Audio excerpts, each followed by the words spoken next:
Nashville, the city of big hopes and big dreams. Hello, Nashville and the world.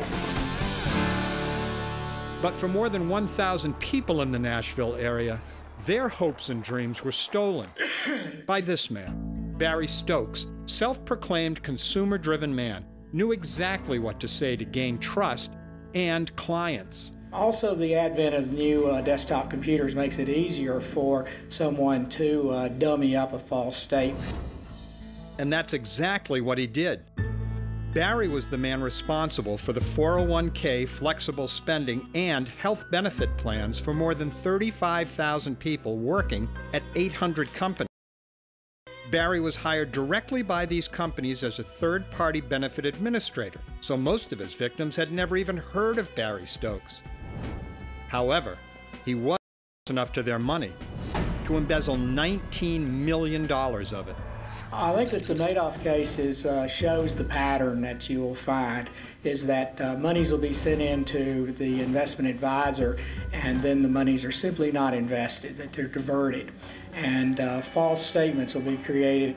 As founder and chief executive officer of One Point Solutions, located just outside of Nashville, he provided so-called quarterly statements on his clients' benefit accounts.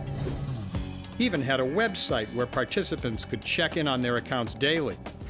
But in early 2002, Barry Stokes began using his clients' money for his own needs and expenses instead of investing it. He used millions of the entrusted funds to cover mounting business debts and to finance his lavish lifestyle. Barry was enjoying the good life.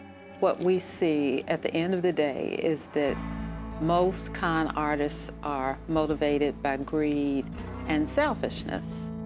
As it turns out, of the $30 million in benefit funds he collected, Stokes invested less than $2.5 million.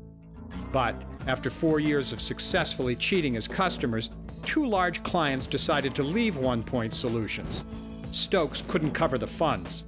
He was forced into bankruptcy, and by September 2006, federal authorities shut down Stokes and his illegal Ponzi empire. The Ponzi scheme is always going to collapse. Money that comes into the fraud is paid to the early investors, and on the hope that new investors continue to buy into the scheme. Barry Stokes eventually pled guilty to 76 counts related to embezzlement and will now be living his good life behind bars. We're seeing more fraud everywhere. And I would say it's because of the economic downturn.